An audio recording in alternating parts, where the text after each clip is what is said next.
Good evening, everybody. My name is Adembria. I'm the chair of the Housing Committee. I'll be going over some ground rules before we begin. Number one, no one may speak until granted the floor. Two, CB11 members, if you have a question about board business or wish to make a motion, please raise your hand and wait to be recognized. Raise your hand through Zoom, click the participants icon, and you will find the raise hand function there.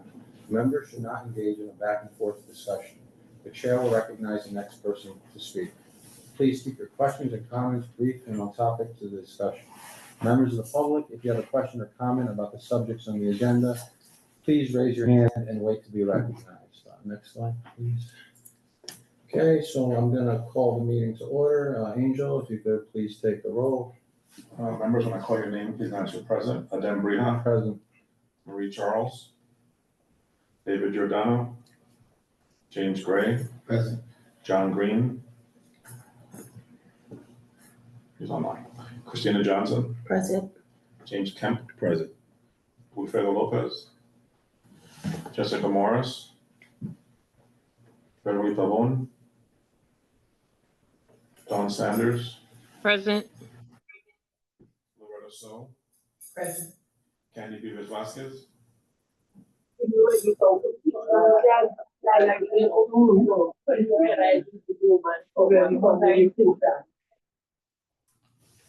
Jason Wu.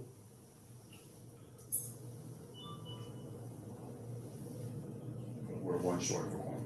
All right, so at the moment, we do not have quorum. I'm hearing.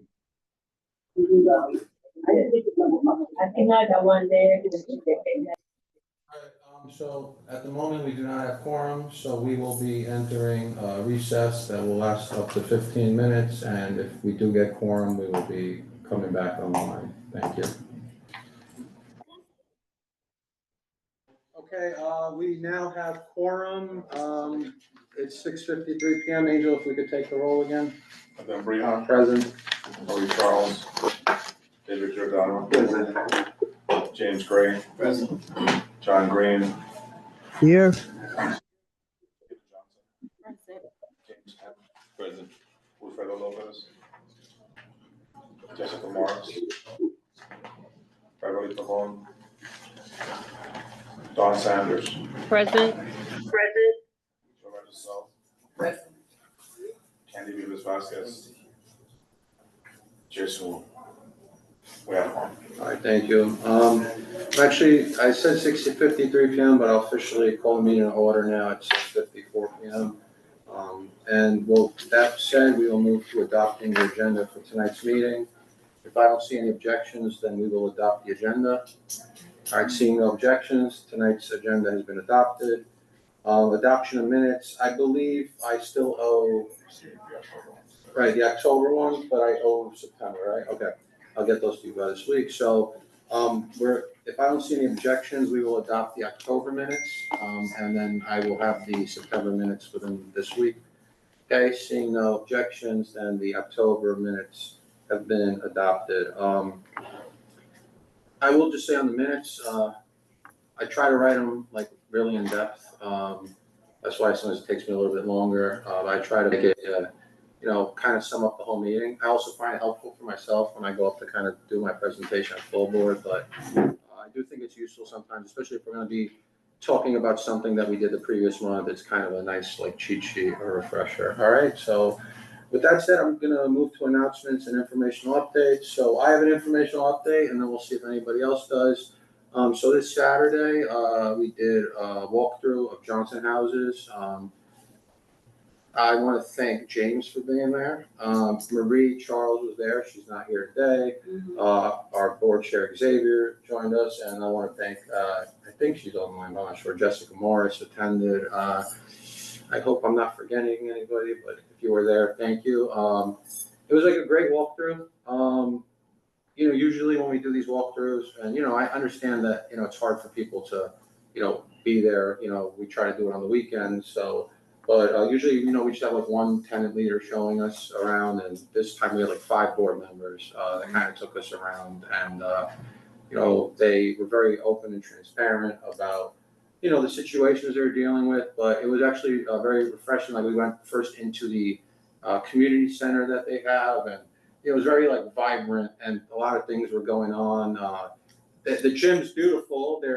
Obviously they're doing elections. They were doing early voting. I got in trouble because I was asked to take a picture of the conditions, and apparently you're not supposed to take pictures in there. But apparently the New York Times did it too. So I don't know if we'll call it good company for doing that.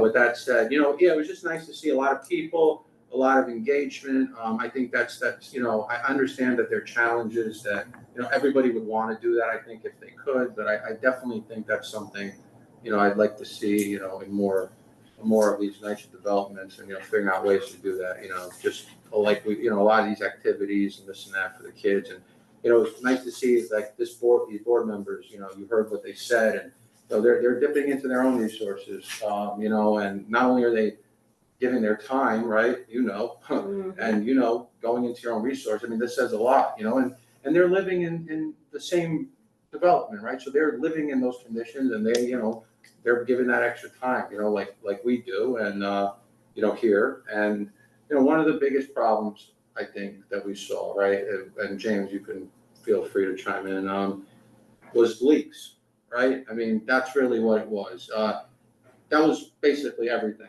right? This leak, that leak. We've got into a couple of apartments. We tried to see vacant apartments because apparently they have a lot of vacant apartments. But just not a way to not disrupt tenants. But they couldn't get the super to let us in. They were able to get a couple of tenants who were gracious enough to let us in. And it's a rough thing because leaks are, in some instances you could just fix a leak in one unit and you solve the problem, right? But if you saw the pipes where they had opened up the walls and stuff, I mean, they're so corroded that there's just nothing you can do, and it's a building-wide problem.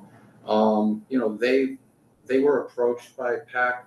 They decided not to so far. I won't really divulge their reasons, but I found that I'd invite them if they'd be willing to kind of talk about why they felt that way. It'll be nice to hear a different perspective. What I did say, I know some of the feedback has just been like, what, besides just going and seeing these conditions, like what do these walkthroughs accomplish? And, we've been able to get some residents, repairs that needed. They even said again, and I don't know if it's true, but they said like, oh, these doors got fixed. Did they know you're coming? I'm like, I don't know. Did you tell them we're coming? Because we didn't. I told them, I actually had success with getting a repair. And I have a friend whose mother lives in Johnson, and he told me that his mom had had a leak for years. I was like, not as well as a friend, but also as a housing chair, because I would do it for anybody. I was like, I'll reach out, see if I can get the leak fixed. And they fixed the leak, and I'm like, maybe they did it because I'm the community board housing chair, but that's great. That's why I thought maybe they would do it. And then, you run into the next issue. Now they got to plaster it, right? But now they're telling them they got to do it in March. So now it's like your pipe's fixed, but your wall's open. But I'm reaching out about that, and I said I can't make promises. Maybe I got lucky once, but I told them to send me a list. Obviously it might be an overwhelming list, but send me the most urgent units you have, and I will reach out and see what can be done. So go ahead, Christina. Yeah, I got information for you on that. No, you always have more than I do. So go ahead. So most times when NYCHA developments have these really bad leaks in the buildings is because, excuse me, the roofing is bad, right? So you should find out whether or not they've had new roofing done or if they're slated for new roofing. Because we also had that same issue for years, and it was like every time it rained, it poured in people's apartments from the top all the way to the bottom. So we're getting our new roof starting next month, right? Which is a great thing.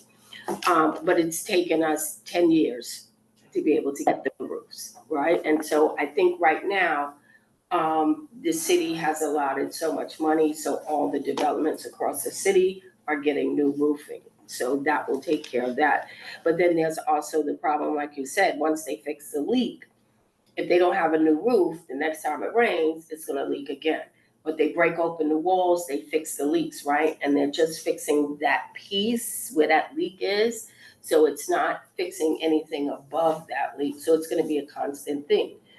But also the plasterers and the paintings who are separate contractors have waiting lists that stretch back months. So we're talking about like maybe the middle of 26 when people will get work done. And the problem with that is you don't wanna jump the line with people that you're reaching out about, but, I might say it in a way that gets them to try to expedite the people ahead. You know what, I feel this way, we talking about people's homes, their livelihood, their quality of life, their health. If you can jump somebody up that line, I would say go for it, because it's what I do. When I go into an apartment and I see how bad it is, I'm jumping that line. I'm calling everybody, let's get this fixed, and that's what people need to do. Some people can wait, but then you have others that really are dire. Well, that's why, it's funny, well, not funny you said it, but, I did say, send me your Mhm. most severe urgent cases, right? Whether it's, like you said, an elderly person with a health Right. condition who's living by themselves, like, I understand everybody needs help, but yeah, I do Mhm. agree that sometimes they're more urgent things. Right. So, yeah, that's Mhm. actually a good point, because that's how I focused it. And then I'll wrap up on this, because I wanna get us moving fast. Roofing, they did mention one, I forgot, because they showed us a lot of stuff, but there was an area, I don't know if it was like the cafeteria or where the seniors meet. Yeah, it was right next to the gym, Yeah. attached to the gym. Yeah, I think it was like a kitchen or something, and they said that was an issue with the roofing, and they were hoping to get it fixed. Mhm. But they didn't really mention roofing elsewhere, but that would be a good follow-up question. Yeah. And, they also just talked about the money they have allocated, and that they're trying to get access to know exactly where that money is being spent. So, I mean, they seem very on top of it, and they wanna continue to engage with us. They wanna do more walkthroughs and stuff, so, in the meantime, I've, extended that offer to them to feel free to keep that open line of communication. Just, I make no promises, but I make the promise that I'll try the best that I can and that we can, That's all right? what we can. Yeah, so with that said, if there's no other comments or questions on that, we will move directly into old business. The reason we're moving into old business is because this is an item that's been on the agenda, I believe, since we had the presentation in September on the proposed supportive housing at 2162 Third Avenue from St. Francis Friends of the Poor. I guess just to give it like a real quick update, St. Francis Friends of the Poor are they say, and I believe them, that they're like the originators or founders of supportive housing, and they've done, I believe, three sites, mostly all like kind of in downtown Manhattan. And I think, which was interesting, the last one they did was like in 1985, so they haven't done it in a long time. I didn't ask why. Maybe it's possible that like this 1515 program is open funding that didn't exist prior to do these things. I think we'll just get straight to the point. The issue at hand that's been raised by a handful of community residents, but I also saw more at that meeting I attended with Xavier on one Monday night. But it's difficult, right? Because there's two sides to everything, and sometimes one side is just much more organized and whatever, so they get their message much more out there and efficiently, but that doesn't mean that there isn't another side to the equation. And with that said, the issue here is the issue, I don't call it an issue, the deliberation here is a population that this development would be supporting, right? So, the idea here is that it would be, I believe, Angel, correct me if I'm wrong, I believe 40% of it would just be affordable housing. And 60% of it would be supportive. And that supportive would be mostly, I believe, a lot of it would be, I think, for single adult residents that are dealing with, mental health or substance abuse issues. So this is very similar in terms of that demographic to what, Timbali Terrace was built for. And I think we all remember that we supported Timbali Terrace as being developed, but that was a very contentious thing. And I just say that because I want to keep putting it on the record that, this board has been very open and supportive of things. And sometimes I feel like, or at least I'm made to feel like, if you say no once, it means you're not for something, but that doesn't necessarily mean that. And I'm going to open it to conversation. I did share my email with everybody that I'd sent to St. Francis. So, you guys can correct me if you heard differently. They came and they were, open to having a continuing dialogue with us, and I'm not saying that they're not, but when I looked a little bit closer at the presentation, they had said there was a loan acquisition closing in December. Now, they may have said it at the meeting, but I believe we were, like, a lot of us were under the impression that there was just a long runway on this, right, 2030. And I do find it interesting, and maybe I'm wrong, that like the term loan acquisition closing was used rather than just saying like we're buying the property on the presentation.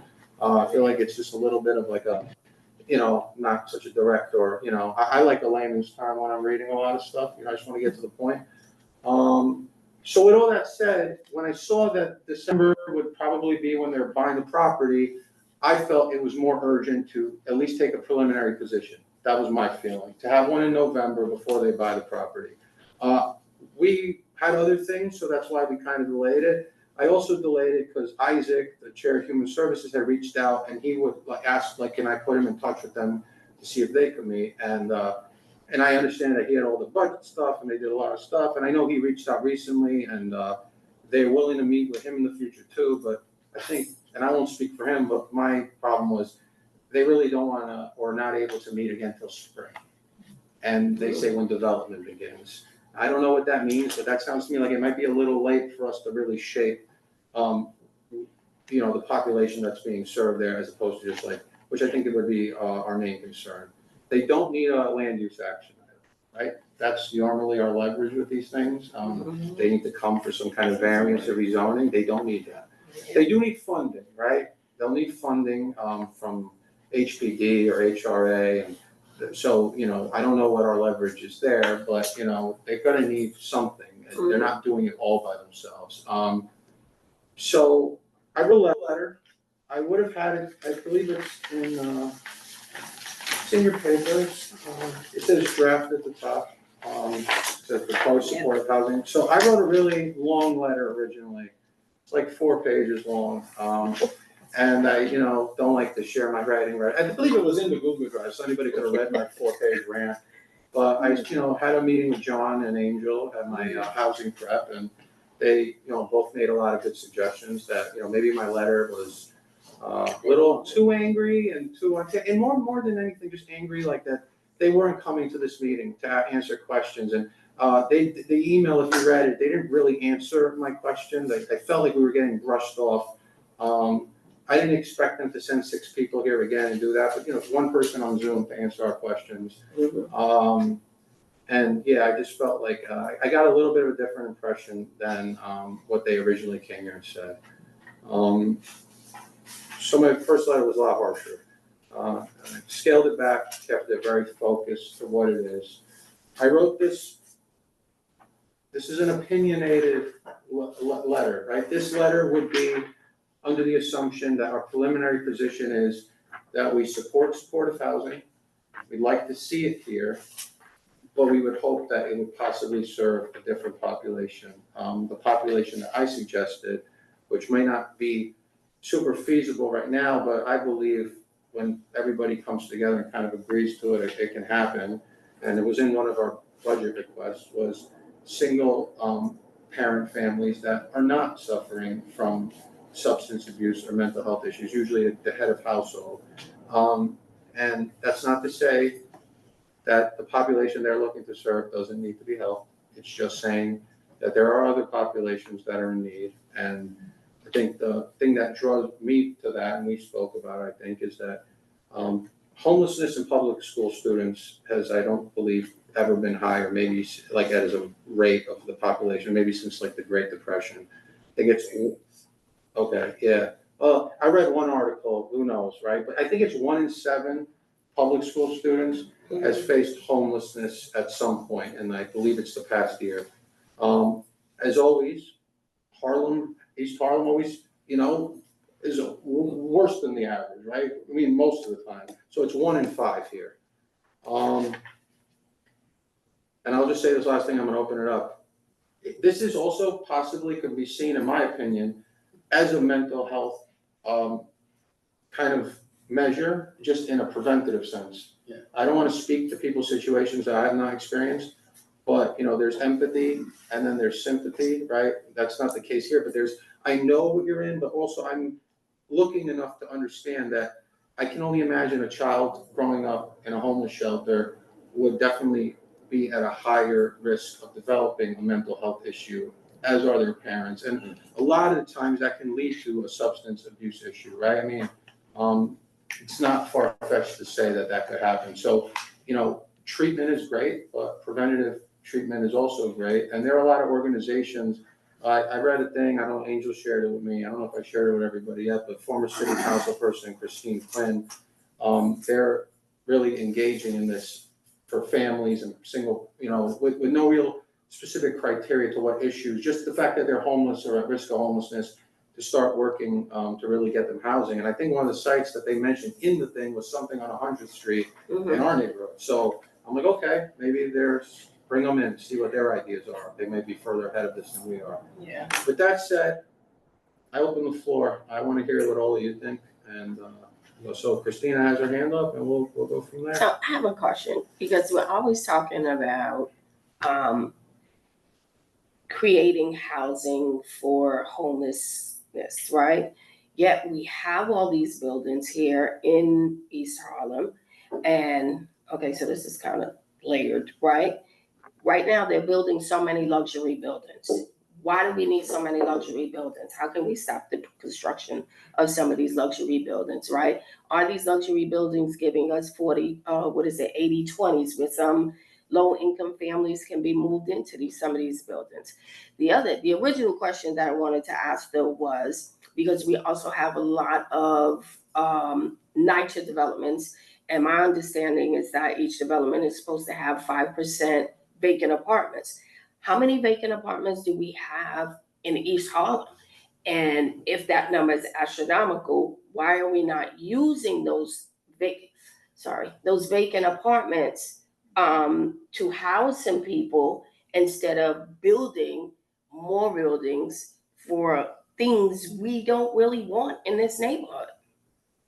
I'm sorry, that was a lot, but. No, I think a lot of it was spot on. The NYCHA thing, I don't know 100%, but I did go, I think it was East River Houses, and they were telling me about the vacancies, and I kind of said the same thing. Right. But I do know, and they told me, but I could be wrong, there are a certain number of units in NYCHA are kept vacant because they're allowed to relocate people when they are having repairs done. So, I mean, if that's the case, that makes sense to some extent. So, you're getting some work done in your apartment that's gonna take 2 weeks, they can move you there. The question is, how often is that being utilized? Does it have to be that high a percentage? I know there are vacancies such as at Johnson that are above that.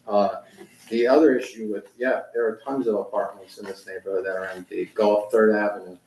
All those buildings have commercial and then they're empty. And they're empty because eventually they're gonna develop them. And they don't care. It's not worth the rents or whatever they're gonna get. A lot of them might be rent stabilized, and who knows how they got the people out of there. And once a landlord gets their rent stabilized building empty, you can guarantee they're never gonna let anybody move back in there. They're gonna find a way to develop it or whatever, right? A lot of it will just be as of right development. A lot of it is luxury development with affordable housing mixed in, right?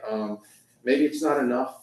I mean, I know sometimes the argument the other way is there needs to be that component to make it sustainable, right? But that's also beyond our purview. A lot of this is just a land use thing. That's why it's interesting that they came to us, because they don't need a land use action. Now I understand why. I agree with you. The thing here, and you're making a bigger point, just specific to this development, is like, they're gonna do it, it looks like, right? And if it's as of right and they buy the property, there's not much we can do, right? They've come to the table, maybe there is, but I did say to them, if this community or this board or both, I'd like to usually think that we're aligned with what, not everybody's gonna agree, but the overwhelming majority, hopefully, that have you considered doing this in another neighborhood, right? Why do you have to do it here? I know they said at the meeting, which I did like, was that there's a voucher, like they kind of can pick who gets to live in their building, and they assured us that through that process, it would be a lot more people that lived in our community, because one of the big pushbacks too is not really helping people, but, you know, can we help people here first, right? Like our own people, as opposed to, you know, not giving our own people help and then helping others, right? Which is like, it's kind of like anything, right? Like, you want to donate to charity, great, but not if your kids are hungry, right? It's kind of thing like that. So, look, I think ultimately is they're probably gonna try to do this, right? So all these bigger ideas are true, but I think we're here facing like a very specific, very, you know, something like, I just feel like maybe we should take, again, it's a preliminary position, meaning, you know, we want to continue to have a dialogue, but since you're planning to buy the property and we can't really have more of a dialogue with you, and you really haven't addressed, you know, I mentioned Diana Ayala's concerns of the residents, which are the same. It wasn't even concerns, they just don't want it. And they didn't really offer any feedback on what they were doing to alleviate those issues or concerns. So, I mean, I don't know, you know, I wrote this letter just because it's how I felt and I want us to have something, but that doesn't mean we have to use it. Angel? Donors. Oh, sorry. Okay, Dawn.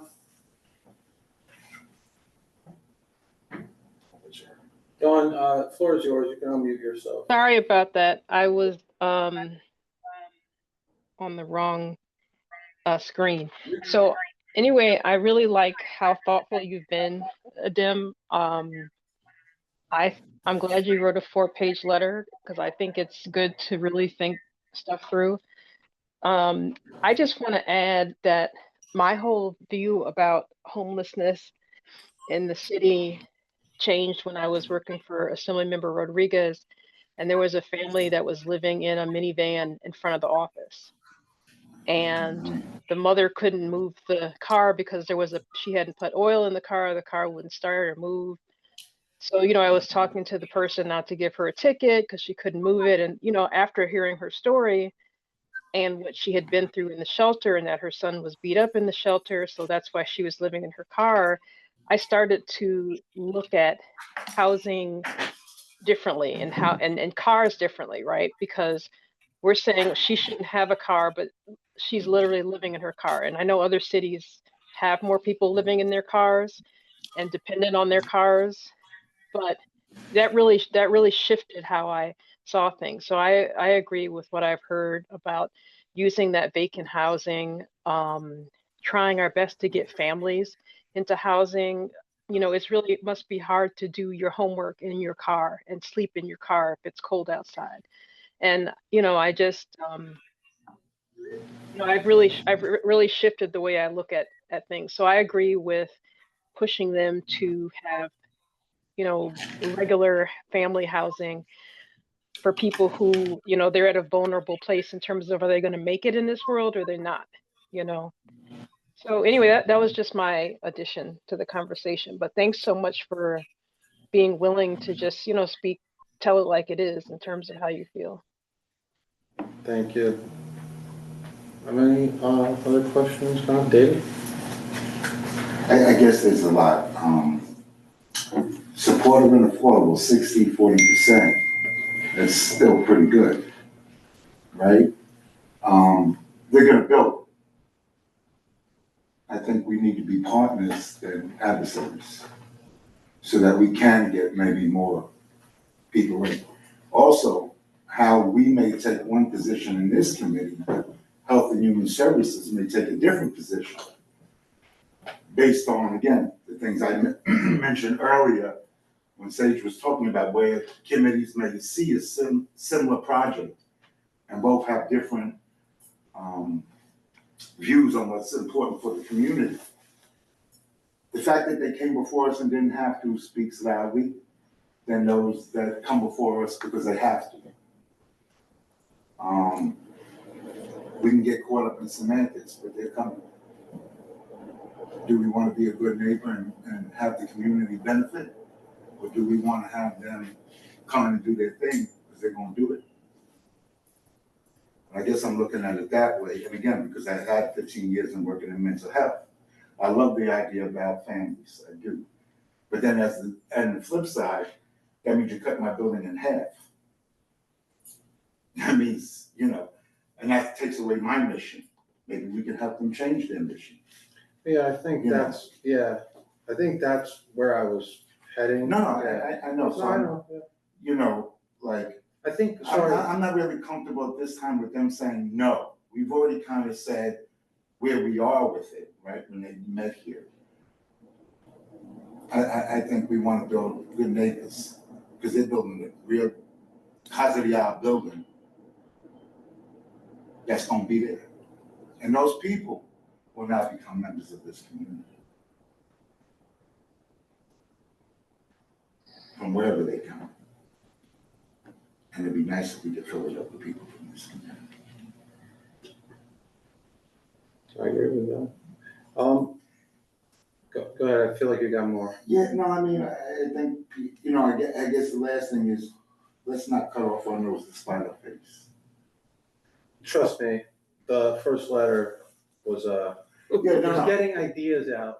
I scaled it back, but yeah, I mean, I hear what you're, it's probably the thing I wrestled with the most, writing it. So it's not like I don't hear what you're saying. And I agree with a lot of it. And I actually was gonna say, that when Angel, I'm gonna compliment you a little bit, but he like kind of refocused me in that, you know, we get a lot of fear mongering here, a lot of people spreading misinformation. You know, people see, you know, let's just call it what it is, you know, people, you know, that have really bad issues that are on the street shooting up and they need help, no doubt. But I think that there's this misconception that that's who's gonna live in the supportive housing, and that's not true. In order to live in a supportive housing, you need to have an income and show that you can live and be self-sufficient. So what I liken it more to is a lot of people that you might see, you know, whether it's somebody who's an alcoholic or whatever, right? Like you never know looking at them, they deal with things. So, you know, this fear mongering that it's gonna be, you know, this population where you're like, oh, you know, they're gonna be doing this, they're gonna be doing that. That's not really what it is. Obviously, they need to be helped as well, but I think we have to refocus on like actually understanding the facts. That's one other point you made. I agree with you about the Human Services Committee, right? And I was trying to wait as much as I could, and you know, I was like, oh, you know, I was planning to stall this even more. It was just when I saw the buying the property thing, and you know, I kind of made the chair of that committee aware, like that's why I felt the need to maybe see if we would take a preliminary position. You know, you've heard what David said. You've heard what I've said. Just because I've said it doesn't mean that I'm opposed to what David said. I think they both have, I guess it's more how do you want to approach it, right? Maybe I'm coming a little bit more with the stick and David says like, let's come with a little bit more with the carrot, right? You know, because, you know, and I guess my thing is just, you know, all we're really asking for is to help another population that is also very much in need. And I understand that their problem with that might be that the funding they're looking for in an existing program does not fund that. I think it's probably mostly that. And also like this is their expertise, I guess, right? This is what they do, this is what they know. So that's the other thing, right? So, you know, you're kind of asking somebody who's been doing stuff for a long time to do something differently, change basically their goals. But if you don't ask, you never know. Right? So, no, you don't. And I feel like they probably are equipped to do it. They seem like they probably could do it. I don't want to speak for them. There might be a lot Or more. maybe Yeah, what that the would have been my negotiation next is. question. What's their reason for that demographic of people to go into that building? So, I mean, I would just assume that that's their mission. Right, that's what he Right, answered. right. and the funding, right? Like, so a lot of this supportive housing is through. But maybe we can carve out some of the affordable.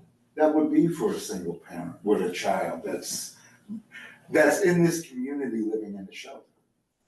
So that you're removing somebody from the shelter system and giving them permanent housing. You know, again, this is where you have human service, youth and education and housing saying, hey, you know, we have this other need around this particular housing need.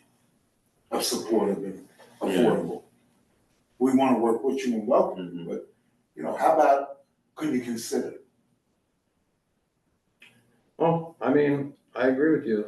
It doesn't touch 3 committees at least.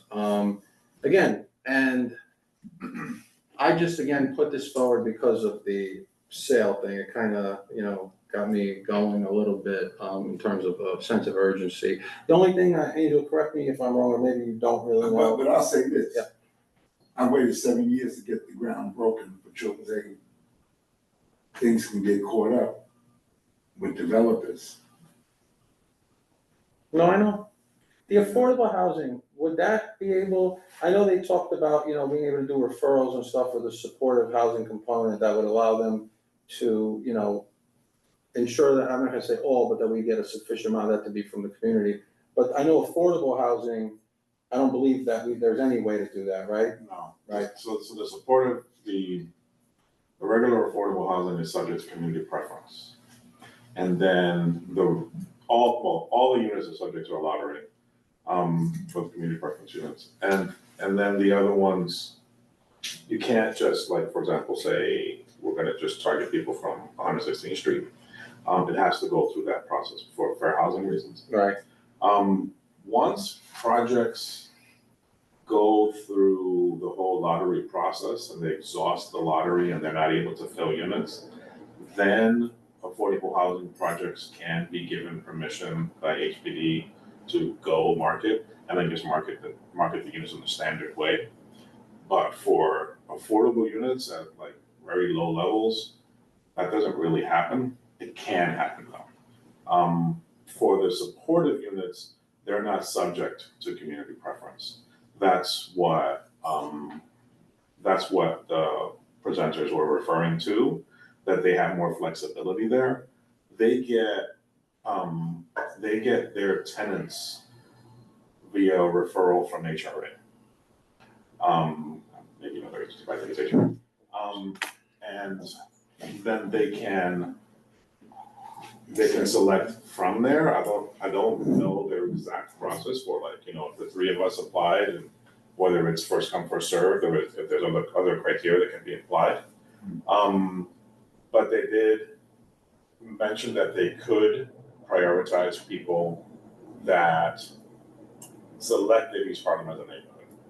Not just general, but like if I applied and I indicate, well, if I'm on HRA caseload and I indicated that should I be placed, I would prefer to live in East Harlem, then those referrals could go to that project and then they can pick the folks they could pick from there. The pool. I think a safe assumption might be if you pick that, you're probably here, or, want to be here. Yeah.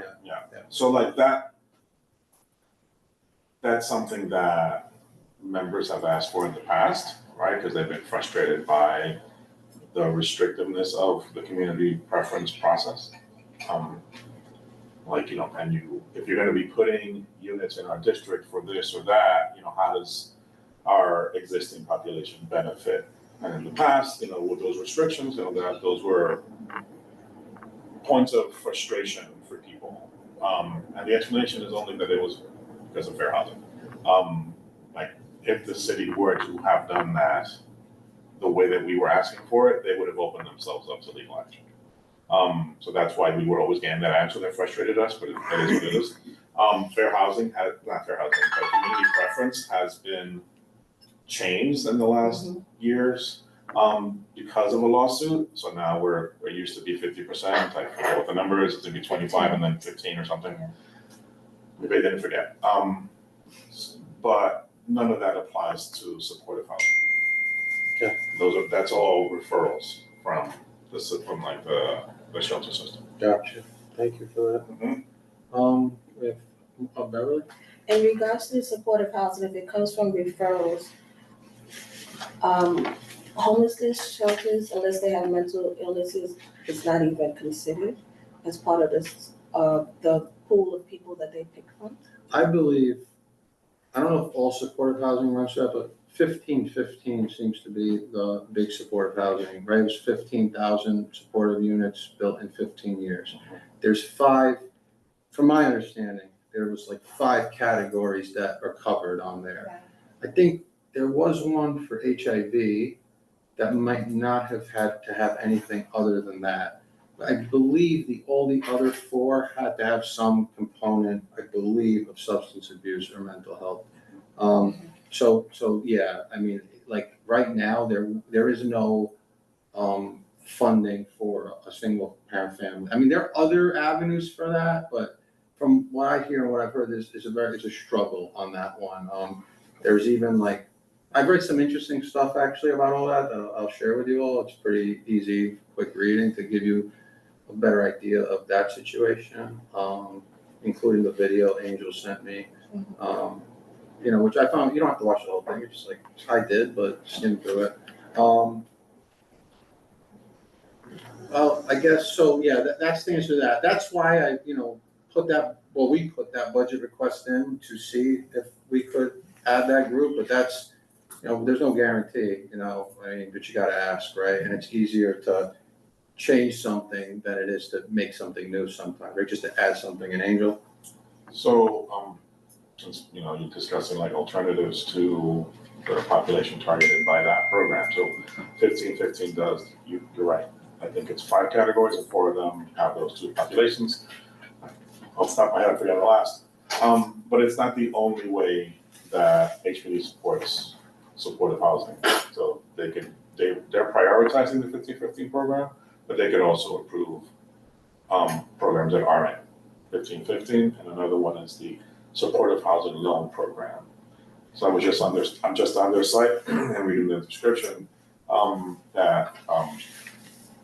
so HPD supportive housing loan program makes loans to nonprofit or for-profit developers of permanent supportive housing with on-site social services.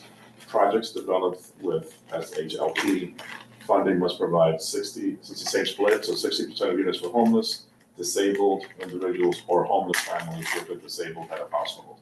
So that's a different population than specifically the 2 populations that 1515 targets.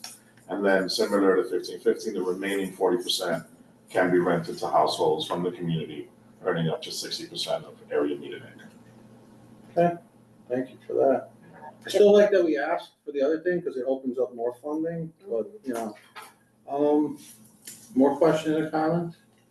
I would like to know regarding, like you stated, that they haven't built any houses since 1985. I believe so. Yeah, it's been a while. And I understand the questions you've asked, like, why here?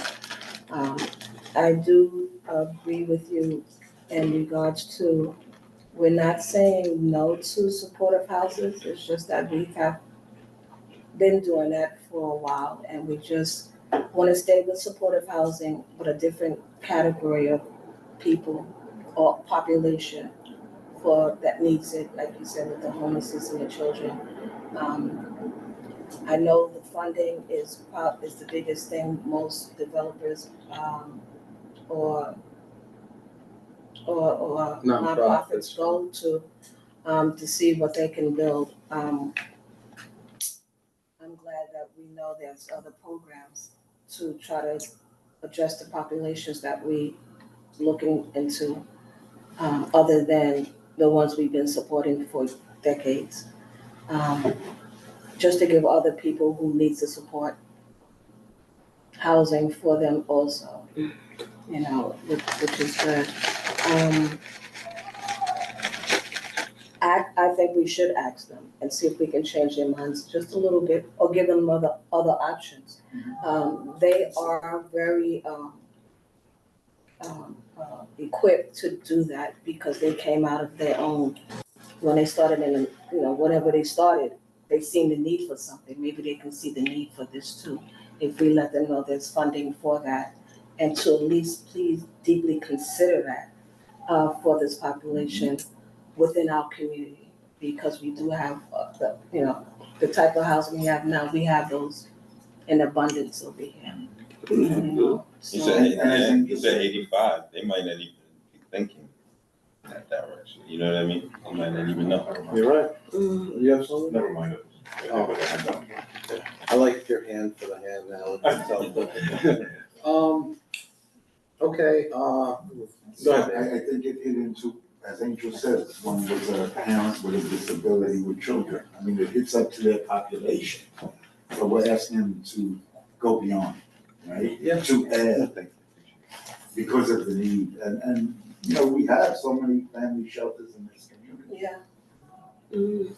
Well, and, you know, it's interesting because they don't specify, and from what I recall in their presentation, where they would be getting funding, but I know that Angel's looking at supportive housing loan program, and I believe that something they had said was loans through HPD, right? So it's possible that funding they were trying to access would be in line with that. I think the last thing I'll say, and then we don't need to use the letter now. This letter might be maybe too strong one way. And maybe that motion doesn't have to be. We can see how everybody feels, but I think there've been good alternative ideas to maybe soften it a little bit for now. I'll just say this, I'm not opposed to new partners, new people coming into our community, you know, to help and share their resources or whatever. But as someone who's also been here my whole life, I think that any community, right? My dad would always say to me, you know, if I ask you for help me the way I asked you. You know, don't give me help the way you want to give it to me, right? Now, I'm not saying that that's not always true, because I might know, like, I might care about you, and be like, what you want is really not what's best for you. But in this case, we're intelligent, we're informed, we know what our community needs. And so my thing is, like, you want to come and be a part of this community, right? And our doors are open. But if we're saying to you, hey, we have no problem with what you're doing and what you've done, but right now, we'd like you to help us this way. Right. You know, well, if you really are in the spirit of that, you'd at least explore the idea with us, be open to it. You know, if there turns out to be a reason that it can't happen, at least we've engaged in that. And then there's a trust there and a transparency there. And, you know, you probably all were aware of that, but I also wanted to say on the record, not sure if there'll be like 9 people who watch this, but that, you know, that stigma of supportive housing, that even the supportive housing that people have come out and spoken about, and they have the right to feel the way they do. You know, I don't love the way they say certain things. You got to treat everybody with respect no matter what. We don't know where we'll be tomorrow, and you don't know where somebody was yesterday, right? Mm-hmm. But let's be realistic. Let's keep the facts, right? That's not, there's certain things being said or implied that are not the case, and we just all need to be, I think, aware of that. So when we make decisions, we're making it off of what's real and not what people are telling people to scare them, like shock value. Yeah. All right, so I still think, go ahead, no. Maybe I'll just. We can all just speak too in here. Is No this hand the raising. first supportive housing? No. We were trying, me and Angel, to kind of figure out exactly how much there is, but a lot of it's concentrated, believe it or not, like right around here. You have Paper Hall, Prospero Hall, those are already open. I think it's Prospero's like right there on, what is it, 1/8 right there? I'm not good with direction. And then Timbali Terrace, which is not finished yet, but that's also, it's all gonna be like right here. And then there are other ones. It might be useful to get an inventory of it to really find out exactly how saturated we are. Right. Or is it that we've just gotten 3, 2, 1, and it's all like right here, mm-hmm. right? And then maybe the outspoken group that's not for it, just because it's like we're right here. The issue though is this would also kind of be right here, right? It's on 118th and 3rd. It's not exactly that. It's a stone's throw, right? Now you're talking about 4 that are all kind of close together, right? Mm-hmm. Again, I'm sure they have their reasons. 3rd Avenue has more development rights, probably, you know, this and that. There's reasons they picked it, mm-hmm. Which is fine. And they also have properties that's privately owned that caters to these, that don't have to come to us for any type of input. We had one of those kind of come before, right? I mean, they came, I don't know how much we'll be able to stop it, but at least we took a position with the crisis residentials, referrals from Department of Health. I don't really know if we can stop that, but my thing is just like, we have to take positions. We have to be outspoken, especially when we feel strongly about something. And, you know, if we see it's moving forward anyway, I think we speak even louder, right? When I feel that way. You know, we don't It's not like, oh, I made a motion, we accepted it, it went there, and, oh, okay, well, we tried, right? Like, that's not really, then we're just paying lip service. Okay. Again, may I? Oh, yeah, I'm sorry, Angel didn't raise his hand. Go ahead, Jessica. I'm sorry, I didn't hear. You're right, I said go ahead, I'm sorry, I didn't say it loudly. Thank you. I just wanted to volunteer to assist with the quantification and mapping of the supportive housing. I think it's helpful to understand the quantity and location, and also to acknowledge that Castle 3, which is also on its way, is supportive housing as well, in the vicinity of where we're discussing. Thank you. Thank you. I'd love for you to, we can email about that as well, but that would be great. I think, isn't there, Angel, too, like coming on 97th Street or something, to the governor, like the biggest supportive housing development in like the country? Well, let's keep, I mean, I know it seems far, but that is still in our, it's north of 96, so that's still in this community. So that's gonna, and it's, I think, on 3rd Avenue as well. So we're talking about a mile from this, which, I mean, in Manhattan is like a whole nother world, right? There's a Starbucks every 2 blocks, which shows you that people don't really go that far. But I think I would like for us to take a position, and maybe it doesn't have to be as, I don't know, strict or, like kind of like pushing them away, as David said, and leaving the door open for more conversations, leaving the door open for other committees to engage and not feel like our position closed them out from that opportunity. So maybe it's something along the lines of not necessarily saying no to this, but like making a motion that we would strongly advise them to consider the option of, looking through other, funding. Now we see like there's these loan programs through HPD, and asking that they explore those avenues to see if they would be willing to, change the demographic that they're serving, but at the same time, not closing the door on what they did, which may, because look, let's be realistic here. They're going to buy the property anyway, right? So we're not stopping anything tonight from happening. I just like for us to be kind of proactive about it, but that's the truth of the matter. No matter what we say, I think they're going to buy the property, right? So it's not really urgent. I felt it was urgent more symbolically probably than anything else. But I don't know, I kind of want to get the feeling, and we can work out the wording. We don't have to use this letter. I think that I have an agreement that maybe this is a little bit too skewed one way. But are we open to some kind of motion like that for the time being? Or we don't have to do anything tonight. So I have a question. Because Isaac also wants to weigh in on this, right? Yes.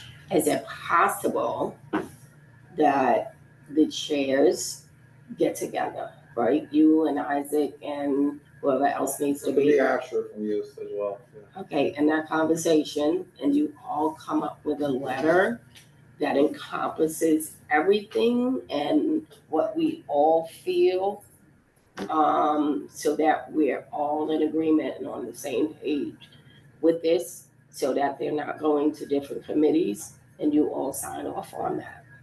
I mean, again, I'm now I'm saying it's, I think that's a great idea. My only, with them presenting, is they seem to now, and I mean, things can change, maybe if we say like 3 committees want to like talk to you kind of thing, and I don't know how that would really work, but they kind of like made it sound like they're not really willing to come back, or they're not able to come back to talk to us till like the spring. Oh, again, well, it's not, they said that they'd speak to us when development was beginning. Now, I might need to get more clarity on what that means, because development can be, are you developing what? Like, are you have you already signed, sealed, and delivered on the population cert? Because then we've missed our window, right? So maybe getting clarity Because then we still have a window, right? If Right. develop means like, hey, sayonara, yeah, okay, but then we have a leeway. So I think then, and you guys can correct me if I'm wrong, that maybe I find out what they mean about development. We have an idea. And in the meantime, right, if development means that there's still the ability for us to have this say, then we can give them that opportunity to try to present, you know, if not to both committees, I think at least to Human Services. I feel like that they should, you know, and I wanted them to, Right. you know, that like I immediately put them in touch because I could totally see the connection. But if development means it's too late and they're not willing to meet before that, then I still think I can have us talk with the chairs of those committees to see if we can have some consensus.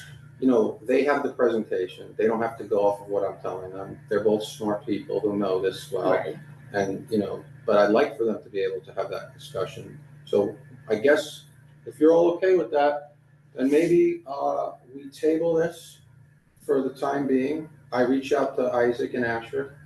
I reach out to St. Francis again, just like, you know, give me clarity on what you mean by development. And then I can go, and then I'll do that first, and then I'll decide what the kind of time frame is that me, Asher, and Isaac will have, and we can figure that out together. I go Beverly, then David, and then I don't know, Christina, if you had something. My question, Chair, is specifically their ask.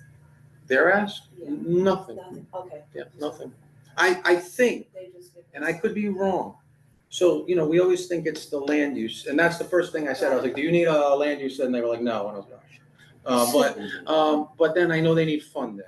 Now, I don't know, right? But like, they do need an ask from the city, right? They need an ask from HPD. But we still have maybe some leverage, right, to help shape this. You know, and that's what it is, shape it, right? My thing is, and I agree with you, David, right? We have a lot of people who come and they do things and we see it and we're like, oh, you know, they never came here. They never, you know, and they came, and I appreciate that. Yeah. But if you coming turns out to just be like, I checked the box and I came, well, then to me, that's really no better.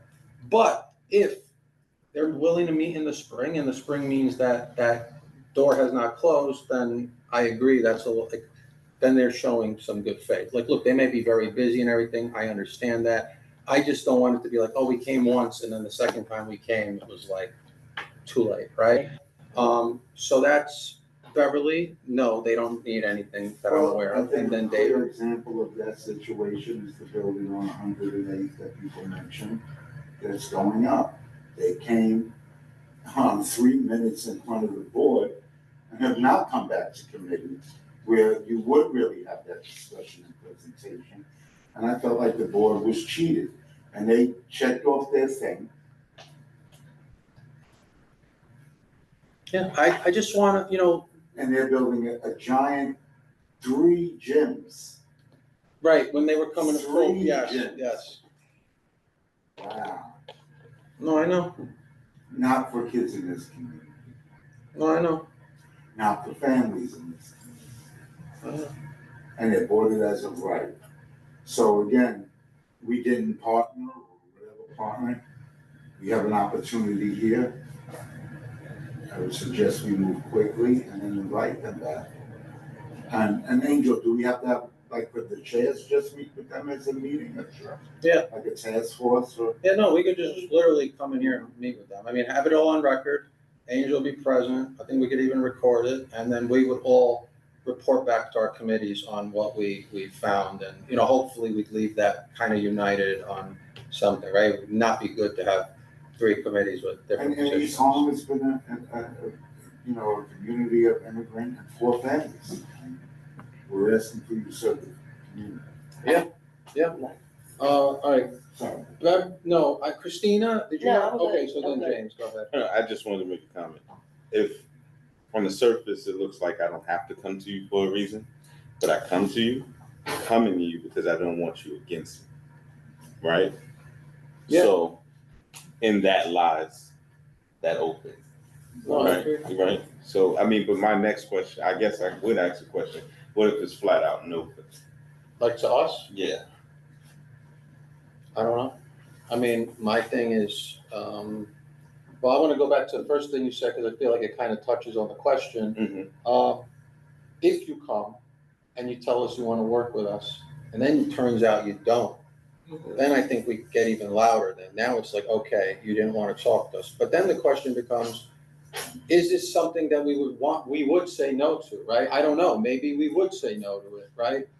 That would be, you know, the last time this came before the board, we said yes. But I know for a fact that people who've said yes now, it's not that they're against it, but maybe their sentiment has changed. I believe our city council person ended up supporting, or did support Tambali Terrace, but now is not in support of St. Francis's proposal there.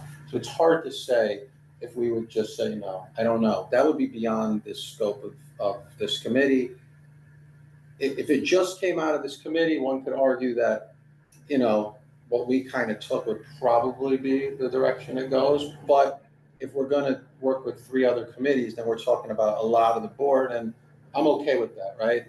You know, I'd like to have more consensus before we go there. I can't answer that. I'm hoping that their intentions were true, and I'm gonna give them the benefit of the doubt. I think a lot of it will be answered when they tell me what development phase means. Were they trying to push it further back before we could have a meaningful conversation still on this? So I'm not gonna, you know, make assumptions. I guess I'll wait to see that. And then depending on that, we can go forward. I mean, right now, it's all open, right? We could say yes to it as it's proposed. We could do that. David makes a point that, like, it's still 40% affordable housing, right? It still could be serving people that need these services and help that live in our community. We also have to remove, and I'm not saying anyone here had it, but educate people, right? There's some people you are not gonna be, trust me, like they're dead set in their ways, and you're gonna tell them and you can show them and it won't matter. But we have to go with what's right, and we can't rely on stigma, right? And so, to answer your question, I don't know right now. Okay, so, but great question. Angel? Always talking, not talking. So what's not the table, but what maybe the table has heard often is a conflation of different things that are true in the community, right? This community is today what it was yesterday and the day before. The challenges facing this community have been present for a long time. They're the same things, right? Like folks say, I was born and raised here, well, then you're the first person that can testify to whether, you know what, Angel work here, nobody's talking about, okay, so tell me different, show me how it was different. You know, lower income communities, this one included, have very common struggles. It's just what it is. It's the history of the country, right? Unfortunately, but it doesn't make it any less true. The conflation of all the things that are present in this community with each other only help to raise the temperature and to keep us from focusing on what is before us each time. When you hear these very vociferous critics of any conversation that we're trying to have to gain understanding, if you let them talk long enough, they'll prove me right. They'll start off with supportive housing, and then they jump to a shelter, and then they jump to a methadone clinic, and then they jump to the drugs in the street, and then they jump to the OPC, and then they jump to Section 8.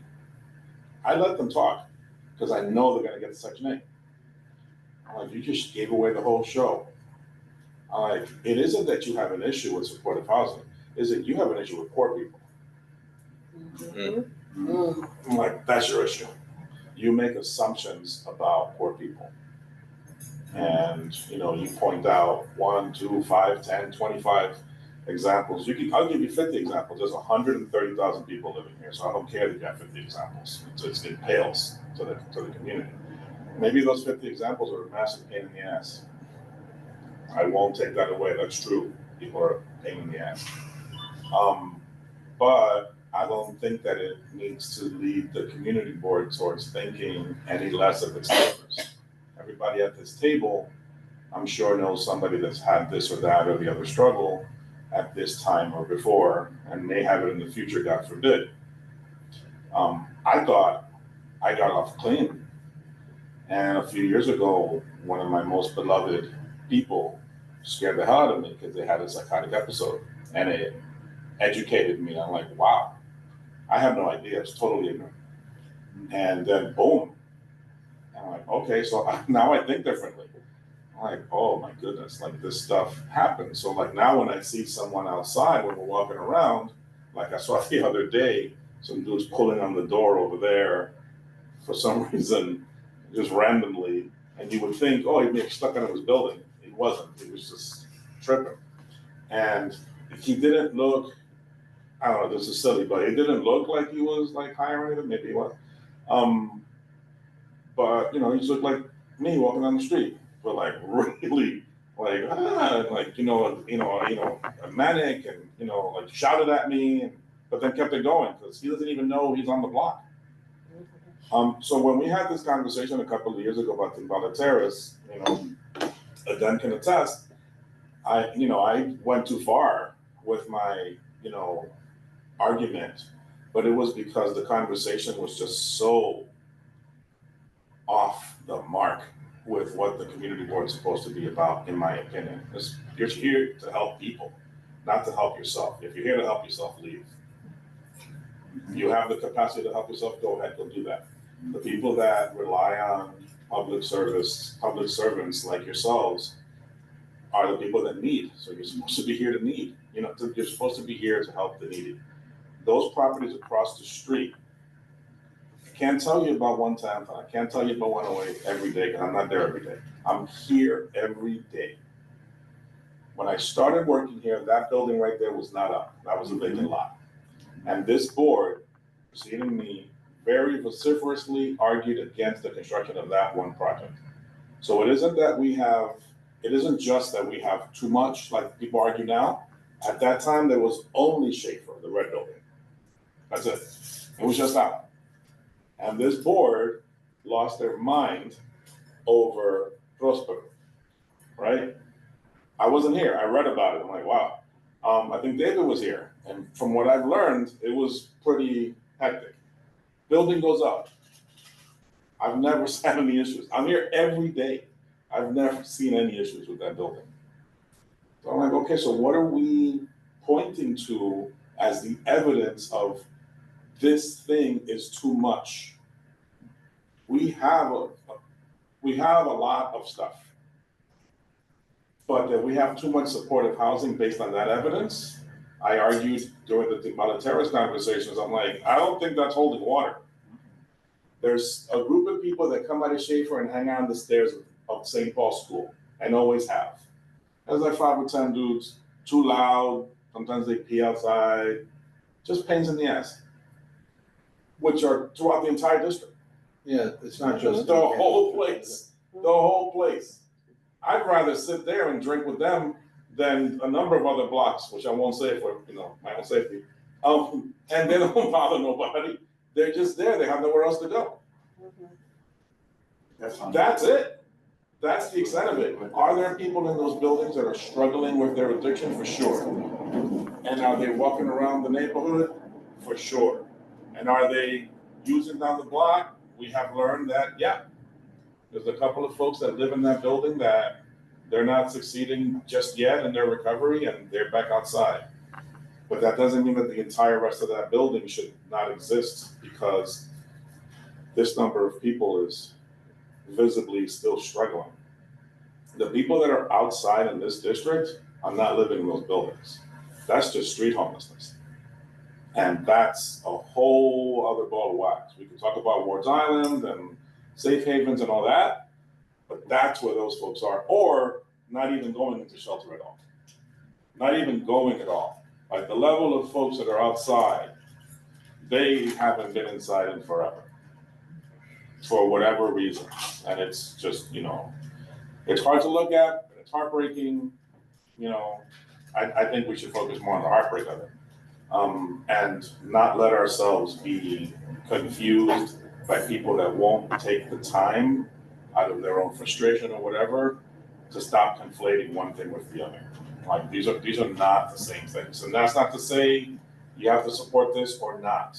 I'm just saying in the more general conversation, as a word of advice, you know, I think you said like the loud voice. I'm like, the loud voice isn't always right. They're not always wrong either, but they're not always right. You saw last month, like they wouldn't even let us have the conversation. And they were mad last month because they were still mad from the previous month that we even had the audacity to hear the presentation. Well, they were mad last month that we took the position they were in favor of because we had conversation that night before we did. So that property there, right?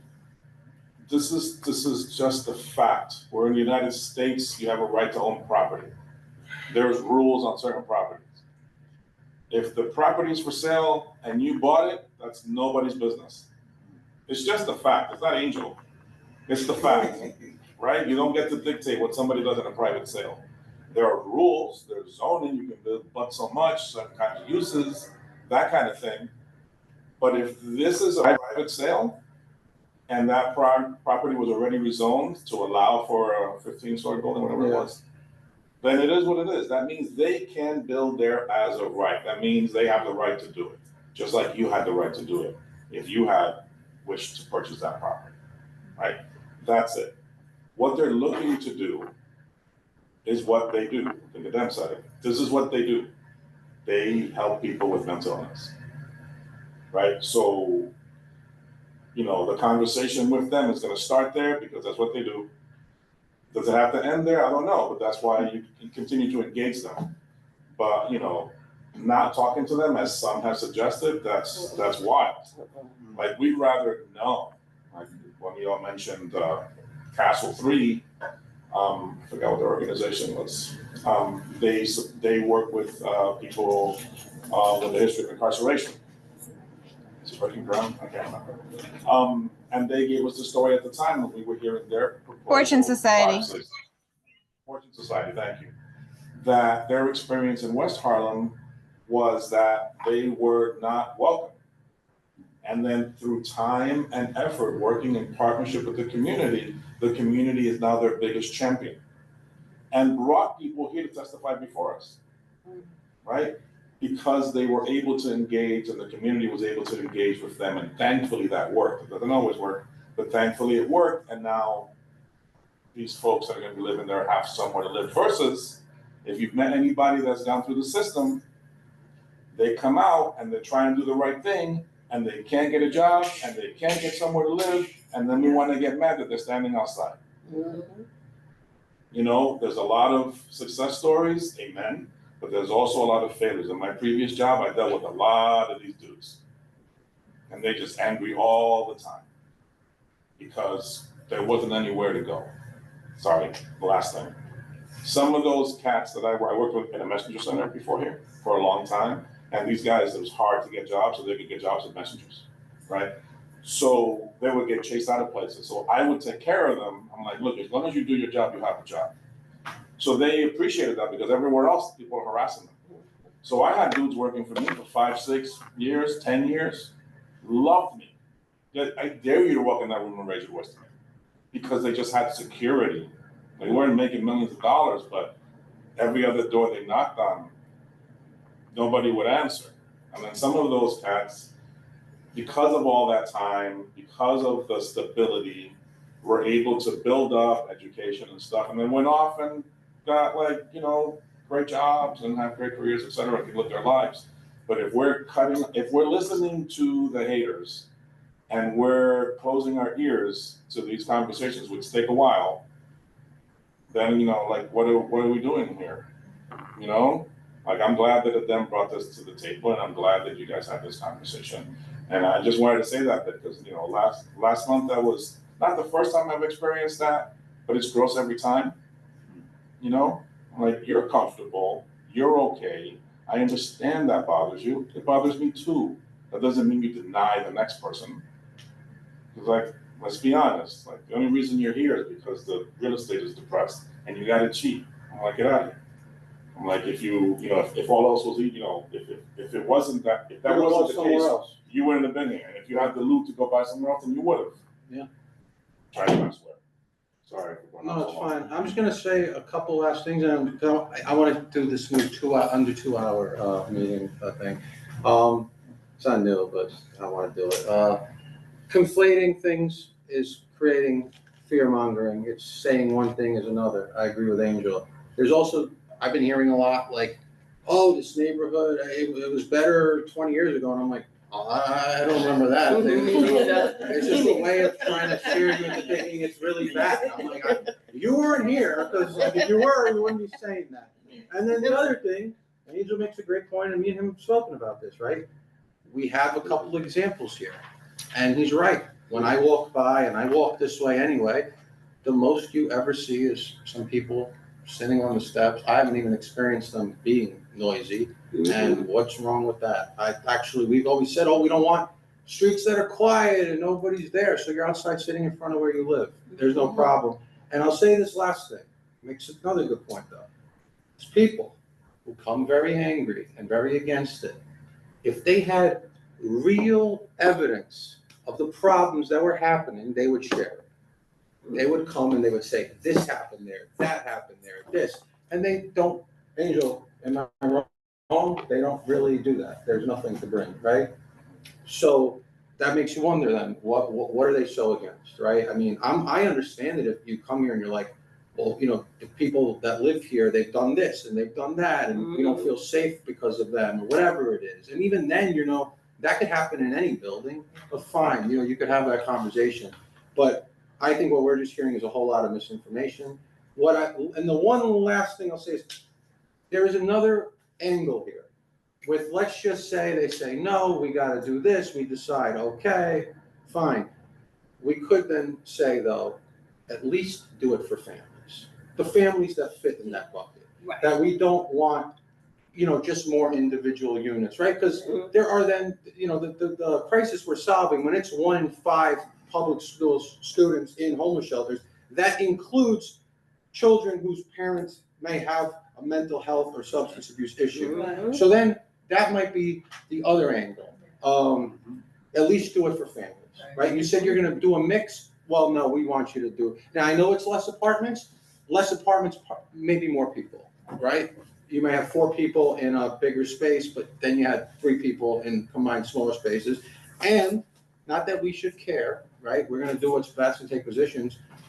But I'd love for those same people, and the people we've heard, to come and yell at us because we wanted to give housing to homeless families or children, Exactly. right? I mean, really, come say that, and then I want to, see how much of a platform you have, all right? With that said, then, I think the agreement here is we will table this. I will try to find out what development means in their terms, and I will connect with Isaac and Asher, okay? And now we don't really have to get in, this is kind of just being brought to everyone's attention. Under presentations and discussions, it makes it sound like it was gonna be a lot longer, but I'll just read it. It's so there's a draft U.S. Department of Housing and Urban Development rules regarding time limits on living in public housing, work requirements for people receiving federal housing assistance, and the stripping of aid from entire families if one member of the household is in the country illegally, okay? These leaked. This is from, the federal government, from the Trump administration. I had Angel print us kind of like a cheat sheet that, when you saw the draft regulations, it was all kind of like still buried in there. I asked them to kind of distill it and make it easy for everyone to just see what really are the issues here. We as a board don't, I think, really have much sway with our federal government, but as Angel said earlier, right, Section 8 is through HPD and NYCHA here, right? So we could, make our positions on this known to them.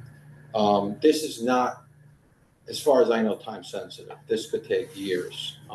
But it might be pretty cut and dry, or it could take a week, who knows in this world, right? But I don't think we'll have too much of an argument on the position we end up taking on this. There might be a little bit of a deliberation. I don't want to assume what people's feelings and positions are. I think that the most useful thing is, because it took a little bit of time for Angel to be able to present it at like this. I think that I don't even know enough to have a real, I think, meaningful discussion about this yet. I think our homework is we just kind of look at this, familiarize yourself with, what is it, section 214. That speaks really to, I think, the, non-legal status of people living here and the impacts that this federal funding and housing does to them. So I would look into section 214.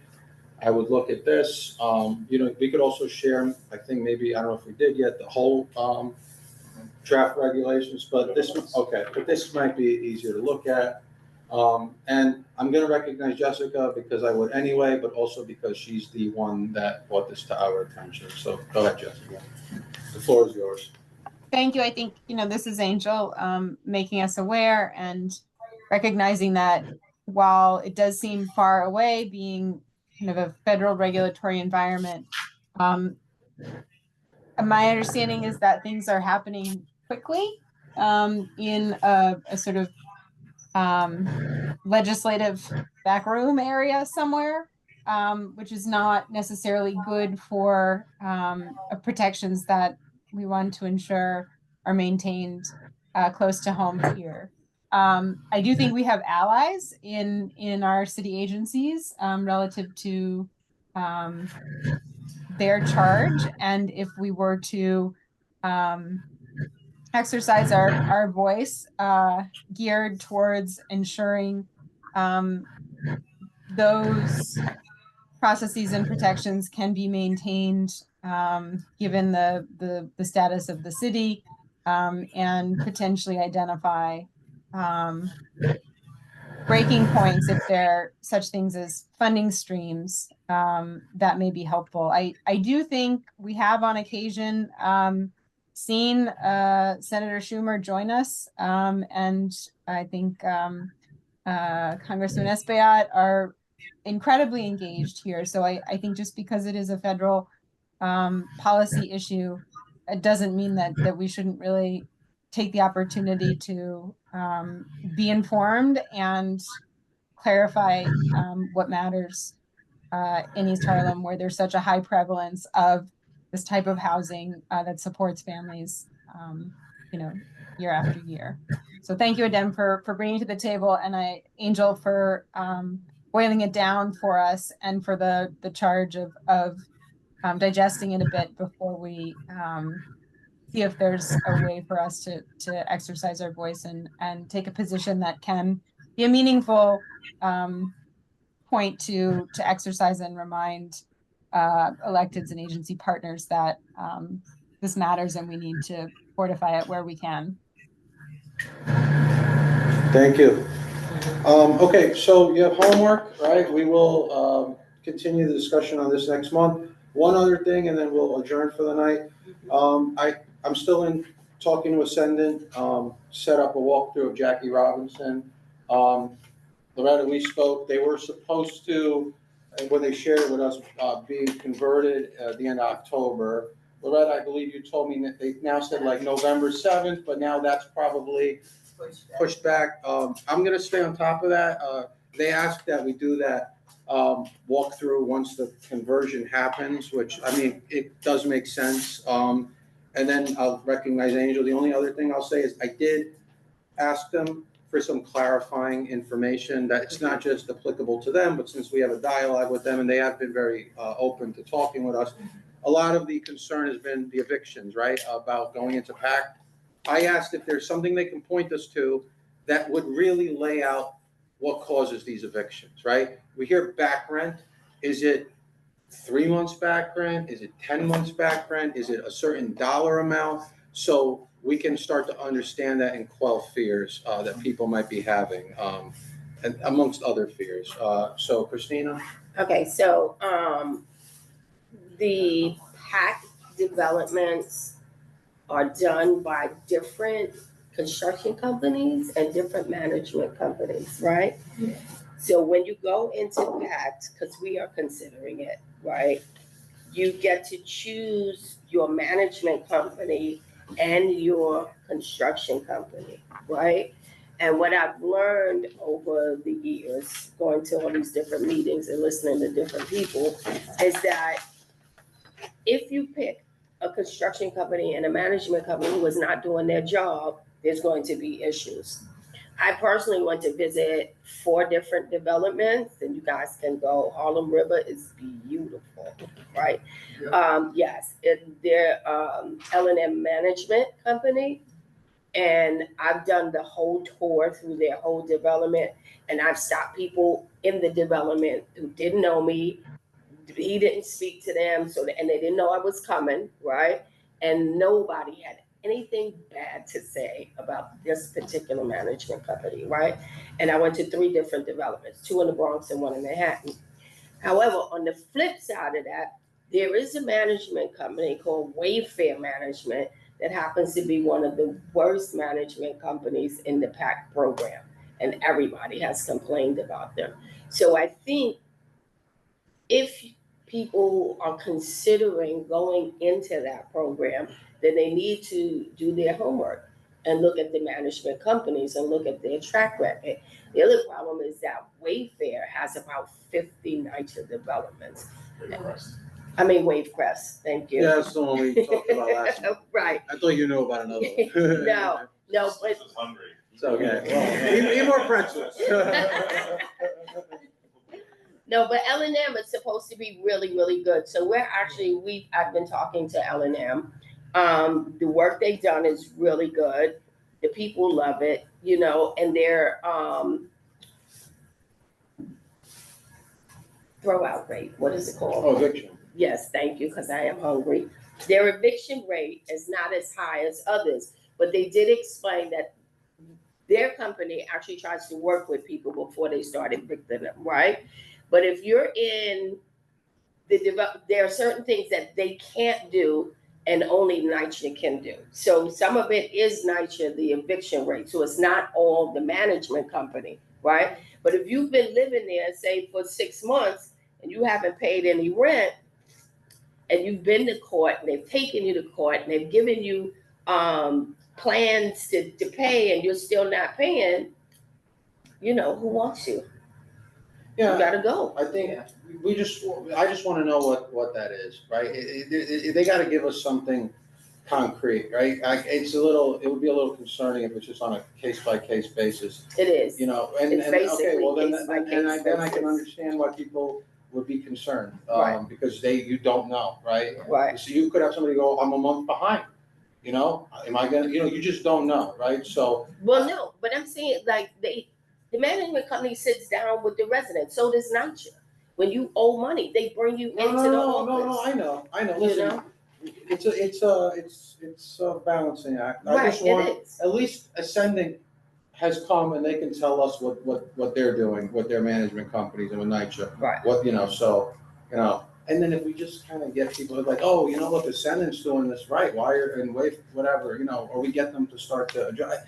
I know what you're saying. It's Right. not, I wish it was like I feel like it should be one clear guideline that's followed across the board, set certain parameters. But I also understand that there are a lot of unique situations, so it might be hard to put them all in a few baskets. Right.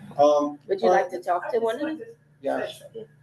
Things that you had mentioned, we're at the process now in my development, we're at the conversion. Mhm. So we know who management's gonna be. Mhm. There's some contention with that, CNC and Okay. Ascendant also, but they are constantly having meetings with us, Right. the board as well as residents. Mm-hmm. So we're trying to hopefully avoid. That's the main thing. Stay in the meetings with them. Yeah. Stay in those meetings with them. All right, there's a hand in the public. I just want to say one thing before that. I really am grateful to everyone here. I think these conversations are very helpful. I come in here myself, and it's not like, I remember when I met with those residents, Mhm. I was like, yeah, I won't support this. I don't think, and I don't speak on behalf of the board. I was like, but, and I still wouldn't put it at the top of my support, what they're planning to do. I just feel like maybe, like we've said, there's alternative ways to do it. But I do appreciate, and I've been saying this, like the ability to have discussions and have opinions and, be able to change your views. There's nothing wrong with, you know, it doesn't make you flip flop or whatever. It's like, that's the very point and purpose of why we're here. So I just want to thank everyone here. I feel like I learned something new. I came in pretty like this, and David said things, and that's what we're here to do. But there's also nothing wrong with you coming in and be like, no, I don't care what you said, right? And I might be like that some days. With that said, there's a hand in the public. I don't know if it's Jovan or Jovan. Hi, you're yeah, recognized. it's Jovan. Yeah, hi. How's everybody doing? Great meeting so far. You guys covered a lot of ground. I just have a quick question, and this may not be the right time to bring it up, but so I'm a part of a tenants association.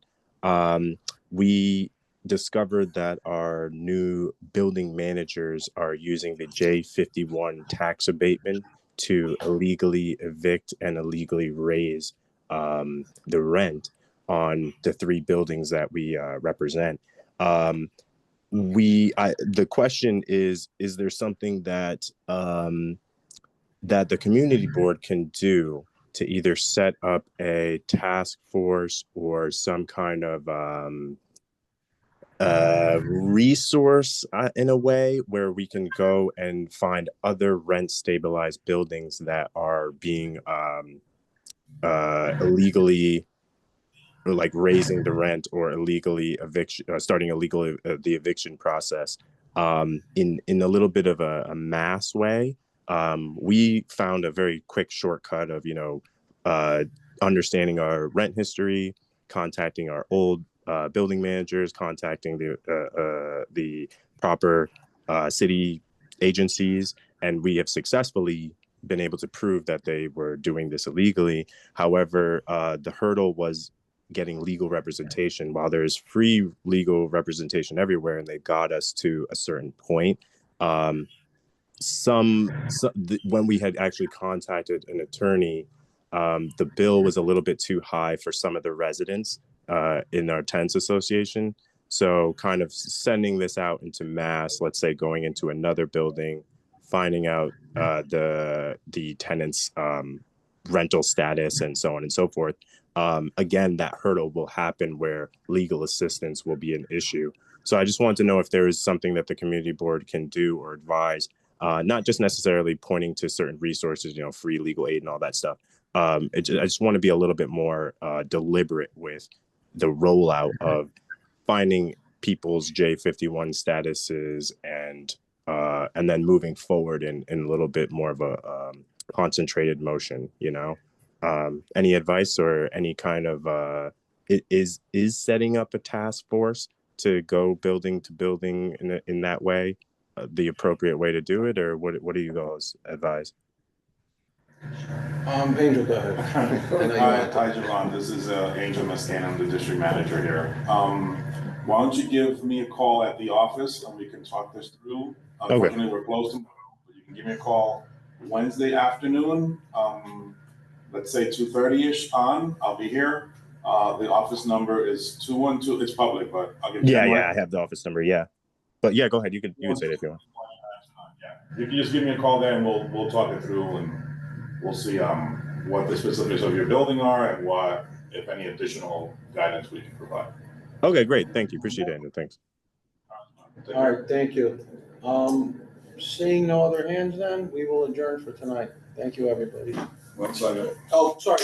Before he yells at me, roll call. I've gotten in trouble. Well, I've gotten in trouble. No, I just get roll call, please. I know. Adam Bria, Marie Charles is absent. David Giordano. Present. James Gray. John Green. Here. Tina Johnson. Present. James Kemp. Present. Wilfredo Lopez. Jessica Morris. Here. Present. Don Sanders. Present. Loretta So. Present.